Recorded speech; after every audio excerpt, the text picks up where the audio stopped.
호세아 1장 1절에서 9절까지 찾으신 줄 알고 저와 함께 교독하도록 하겠습니다. 우시야와 요담과 아하스와 히스기야가 이어 유다 왕이 된 시대, 곧 요아스의 아들 여로보암이 이스라엘 왕이 된 시대에 부엘리의 아들 호세아에게 임한 여호와의 말씀이라.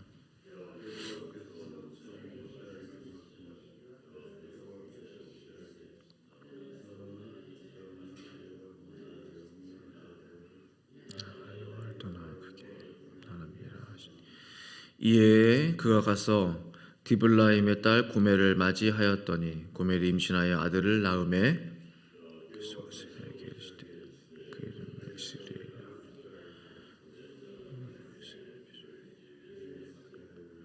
이스라엘 족속의 나를 폐하할 것이니 그날에 내가 이스라엘 골짜기에서 이스라엘의 활을 꺾으리라 하시니라. 고멜이 또 임신하여 딸을 여호와께서 호세아에게 이르시되 그 이름을 로루하마라 하라. 내가 다시는 이스라엘 족속을 긍휼히 여겨서 용서하지 않을 것입니다. 그러나 내가 유다 족속을 긍휼히 여겨 그들의 하나님 여호와로 구원하겠고 활과 칼이나 전쟁이나 말과 마병으로 구원하지 아니하리라 하시니라.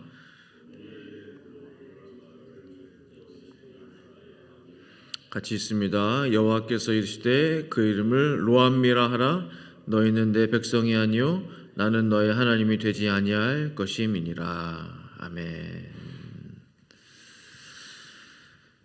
네, 그리고 오늘부터 호세아서 말씀 가지고 함께 새벽 시간에 나누기 원하는데요. 북이스라엘의 마지막 선지자가 호세아였습니다. 그 전에 선지자 가 이제 우리 엘리야가 있었고 엘리에사가 있었고 또 요나가 있었고 또 이제 호세아 이제 마지막 선지자가 되는데요. 그는 이제 BC 758년에서 725년까지 활동했던 하나님의 신실한 종이었습니다. 북이스라엘이 BC 722년에 멸망했죠. 우리가 다른 것은 잘 몰라도 북이스라엘은 722년 멸망, 남유다는 586년 멸망. 그 정도 알고 있으면 좋을 것 같은데요. 그러니까 722년에 멸망했으니까 725년까지 활동했던 우리 히스기야, 그러니까 거의 마지막 멸망하고 있는 북이스라엘의 역사를 다 눈으로 보았던 것입니다. 그러니까 하나님께서 호세아를 부르실 때 북이스라엘, 북왕국의 마지막 선지자로 부르실 때 첫 사명을 주시는데 뭐 요즘으로 말하면 첫 임지를 이렇게 맡겨주시는데 첫 사역지, 참 이해할 수 없는 말씀을 그에게 주셨어요. 첫 사명이 뭐냐? 2절 말씀이죠. 여호와께서 처음 호세아에게 말씀하실 때 여호와께서 호세아에게 이르시되 너는 가서 음란한 여자를 맞이하여 음란한 자식들을 낳으라. 이 나라가 여호와를 떠나 크게 음란함이니라 하시니. 그러니까 첫 사명치고는 참 이게 쉽지 않는 사명이에요. 호세아야 가서 디블라임의 딸 고멜을 맞아 결혼해라. 고멜은 당시 몸을 파는 여자였습니다. 이 첫 사명치고는 너무나 빡센 거예요. 요즘 우리식으로 말하면 너무 힘든 일이죠. 몸을 파는 여자와 결혼을 하라고? 우리 같으면 어때요? 당장에 사탄아 올라가라. 이 하나님의 생각이 아니야. 이거는 어떻게 정상적인 결혼을 해서 좀 사역을 좀 도울 수 있는 좀 사모를 만나고, 쉽게 말하면 뭐 그런 거 아니겠어요? 사역자로 치면 좋은 배우자를 만나서 안정된 가정을 꾸려야 사역도 안정되게 할 수 있을 거 아니에요. 근데 이거는 너무 어렵다 이거예요. 지금 몸을 파는 여자랑 결혼을 하라는 거. 얼마나 고민을 했겠어요. 이것이 하나님의 말씀인가? 그 호세아의 심정을 한번 헤아려 보자는 거죠. 성경에는 기록되어 있지 않지만 이게 내 생각인지 이게 하나님의 생각인지 얼마나 고민이 됐겠어요. 호세아가 비이성적이죠, 비상식적이죠, 비도덕적이죠, 비신앙적이죠. 이 명령을 어떻게 하나님의 뜻으로 믿을 수 있겠냐? 그런데 정말로요, 음란한 여인 고멜과의 이 결혼이 호세아에게 임한 하나님의 첫 번째 말씀이셨어요. 첫 명령이었어요. 첫 부르심이었어요. 얼마나 난감했겠습니까? 성도 여러분, 때로는 우리가 순종하기 어려운 말씀들이 있어요. 호세아처럼 순종하기가 꺼려지고 뭔가 불편하고 뭔가 내 생각과 다르고, 그러나 때로는 하나님의 말씀이요, 나의 이성과 경험과 생각을 뛰어넘기도 합니다. 항상 내 생각 같지 않다는 거죠. 도무지 이해가 안 되는 일들을 행하실 때가 많이 있어요. 호세아가 임한 하나님의 말씀이 그랬습니다. 하나님의 말씀인 것을 결국은 깨닫고 호세아가 결혼하려고 할 때, 고멜을 데려오려 할 때 이 동네에서 얼마나 많은 사람들이 수군거렸을까? 얼마나 많은 사람들이 손가락질 했을까? 호세아는 괜찮은 족인 줄 알았는데 지금 누구와 결혼을 하고 있는 거예요? 얼마나 많은 사람들이 반대를 했을까요? 수근수근 거렸을까요? 그러나 호세아는 자신에게 주어진 하나님의 말씀에 그대로 순종합니다. 그리고 묵묵히 그 길을 걸어가기를 시작해요. 이게 중요한 거죠. 참 순종은 무엇입니까? 세상이 뭐라 하든 사람들이 뭐라 하든 하나님이 말씀하신 것, 정말로 말씀하셨다면 그 말씀을 그대로 따라 온전한 100% 순종의 길을 가는 것입니다. 호세아에게 그런 어려운 순종의 말씀을 주신 것은 그가 그 말씀을 감당할 만한 종이었기 때문이죠. 흔한 말씀 아닙니다. 그 어떠한 종에게도 이런 말씀 하신 적이 없어요. 거룩하신 하나님께서 마땅히 거룩해야 하는 종에게 음란한 여자와 결혼을 하라니, 특별한 하나님의 말씀인데요, 그만한 말씀을 받을 만한 준비가 호세아가 되어 있었다는 거예요. 하나님의 말씀에 순종한 호세아.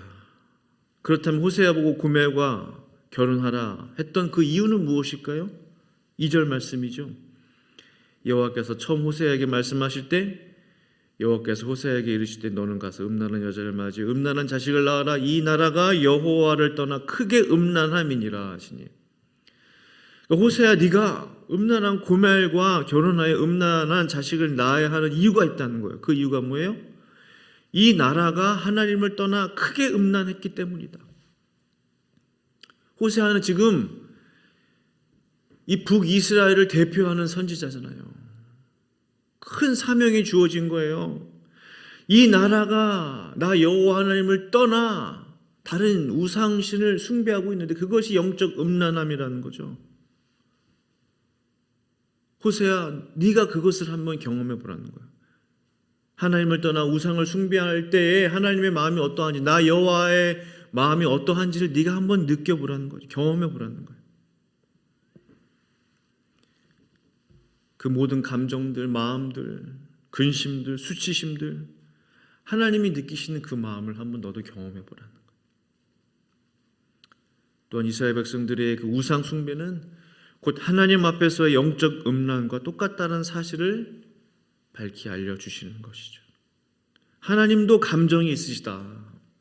하나님도 질투하시는 분이시다. 하나님도 속상해하시고 하나님도 근심하시는 분이시다. 호세아는 그 모든 마음들을 고멜과 결혼하면서 깨닫기 시작했습니다. 정말 호세아는요, 그 하나님의 그 분통 터지는 그 마음을 대변하는 대변인으로서의 그 역할을 하게 된 것입니다. 하나님의 특별한 선택을 받은 것이죠. 성도 여러분, 우리가 하나님을 떠나 세상으로 가면요, 하나님께서는 이와 같은 감정을 느끼시는 것입니다. 마음의 깊은 안타까움, 깊은 한숨과 탄식, 마음의 답답함들이 끊임없이 있는 거예요. 저라고 그런 마음이 왜 없겠어요? 조금 있습니다. 정말 하나님의 사람들이, 하나님의 백성들이, 하나님의 자녀들이 더 하나님 앞에 나와서 예배 드려야 되고, 더 주님을 섬겨야 되고, 더 기도의 자리에 나와야 되고 그래야 할 텐데 라는 마음이 제 마음 가운데 엮였어요. 그럴 때마다 저는 어떻게 해요? 시선을 하나님 앞에 드리려고 합니다. 사람에게 집중하지 않으려고 해요. 왜? 일일이 사람에게 집중하기 시작하면 못해요. 목회 못해요. 이분은 이렇고 저분은 저렇고 이분은 뭐 이거 하루 종일 뭐 머리 신경 쓰다가 머리 다 빠져요. 있는 머리 다 빠지게 생겼어요. 그러나 하나님 계속 올려드리는 거예요. 하나님 아시죠? 하나님 아시죠? 저는 기도할 뿐입니다. 하나님께서 말씀해 주세요. 하나님께서 다루어 주세요. 하나님께서 역사해 주세요. 내 마음은 막 자유롭고 편합니까? 그렇지 않죠. 그 무거운 마음을 자꾸 올려드리는 거예요. 답답한 마음을 올려드리는 거예요. 그런데 호세아와는 비교도 되지 않죠.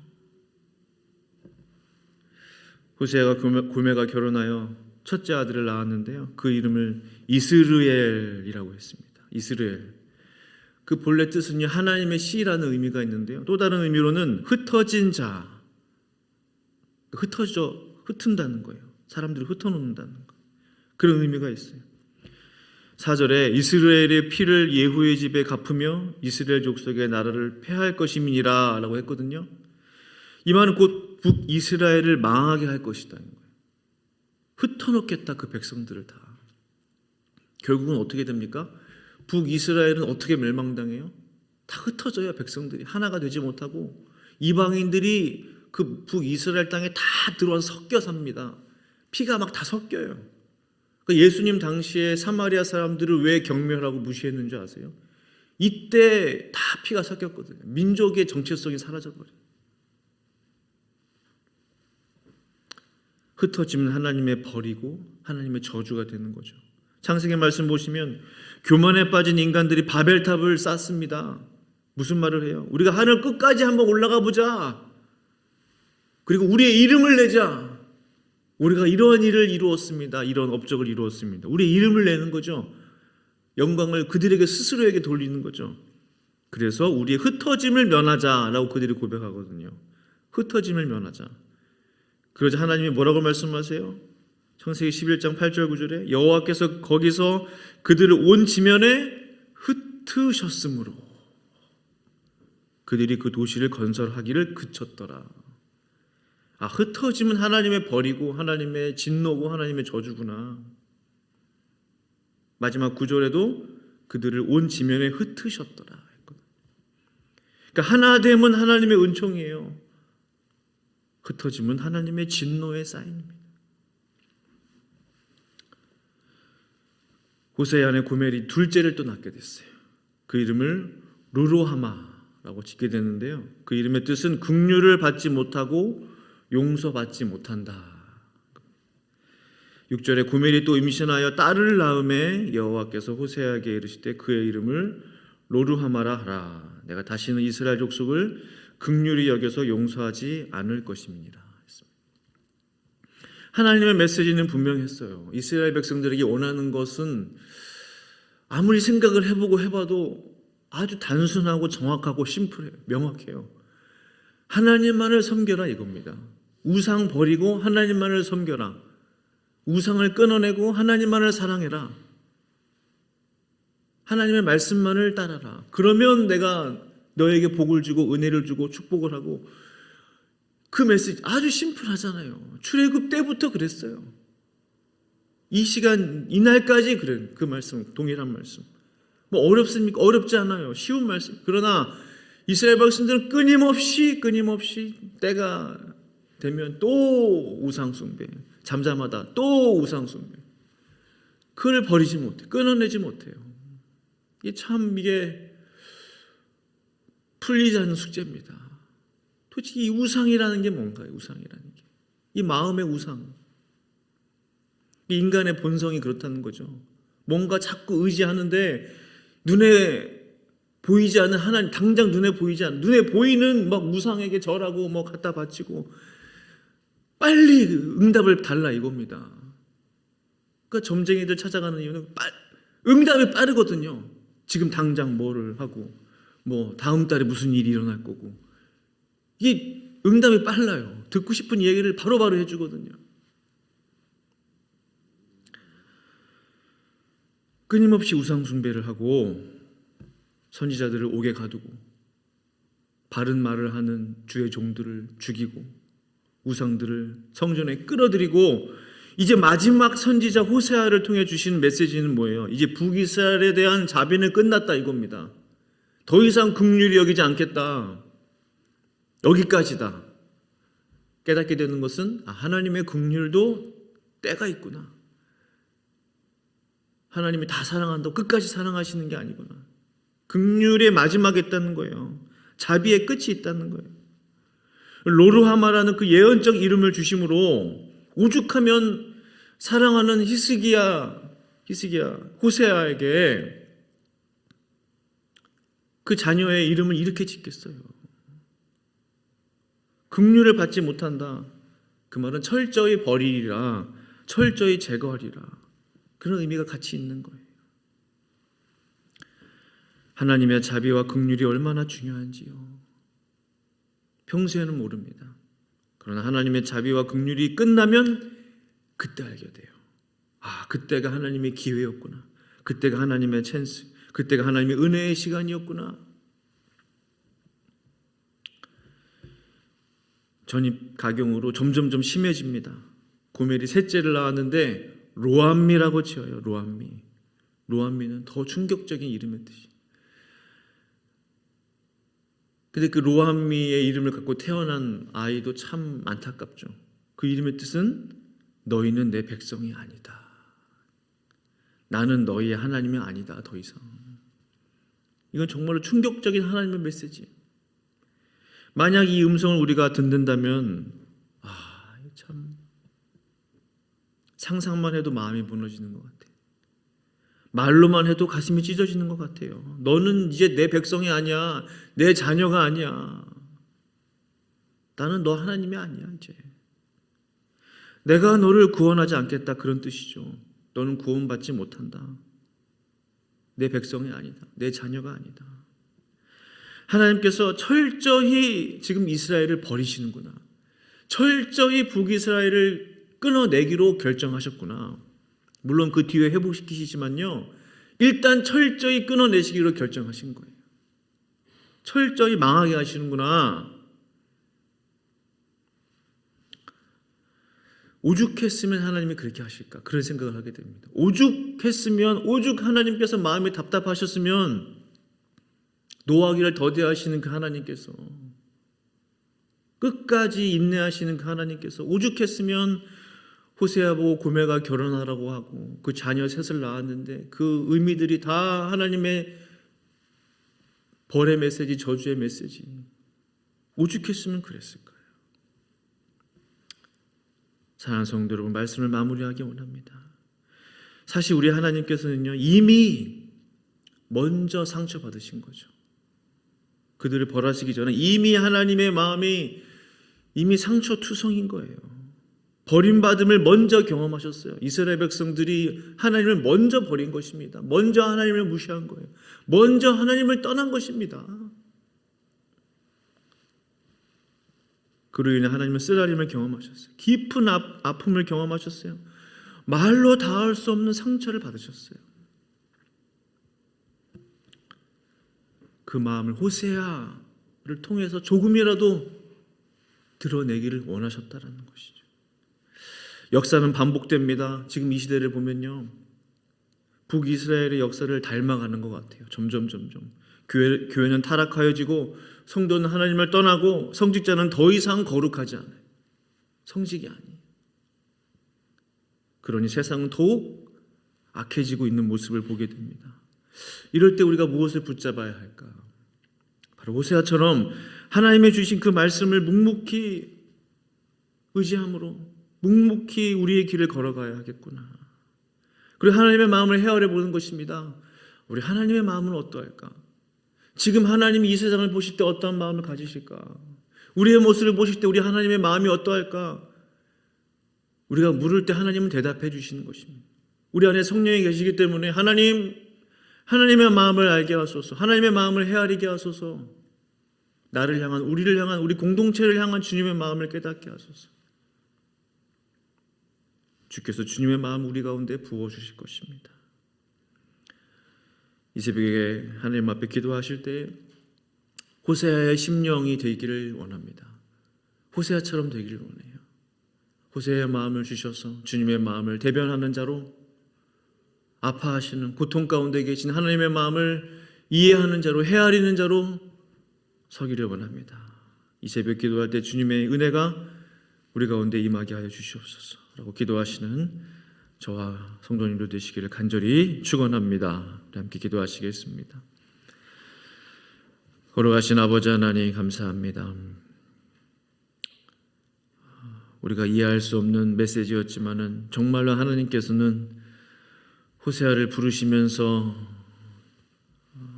감당하기 어려운 그런 임무를, 명령을 그에게 허락하여 주셨습니다.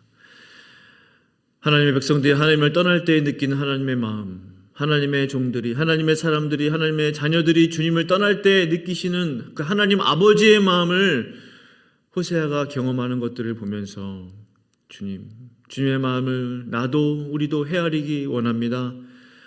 아버지의 그 아픈 마음을, 쓰라린 마음을, 고통스러운 마음을, 슬퍼하시는 마음을, 안타까워하시는 마음을, 그 답답해하시는 마음을 나도 깨닫기를 원합니다. 이 새벽에 주님 앞에 기도하며 나아갈 때 아버지 마음을 닮은 자로, 주님의 마음을 깨닫는 자로 서게 하여 주시옵소서. 바로 그 사람이 하나님의 마음에 합한 자가 될 것입니다. 바로 그 사람이 다윗처럼 주님의 마음에 합한 사람이 될 것입니다. 주여, 이 새벽에 주님의 은혜를 허락하여 주시옵소서. 감사드리고 예수님의 이름으로 간절히 기도합니다. 아멘.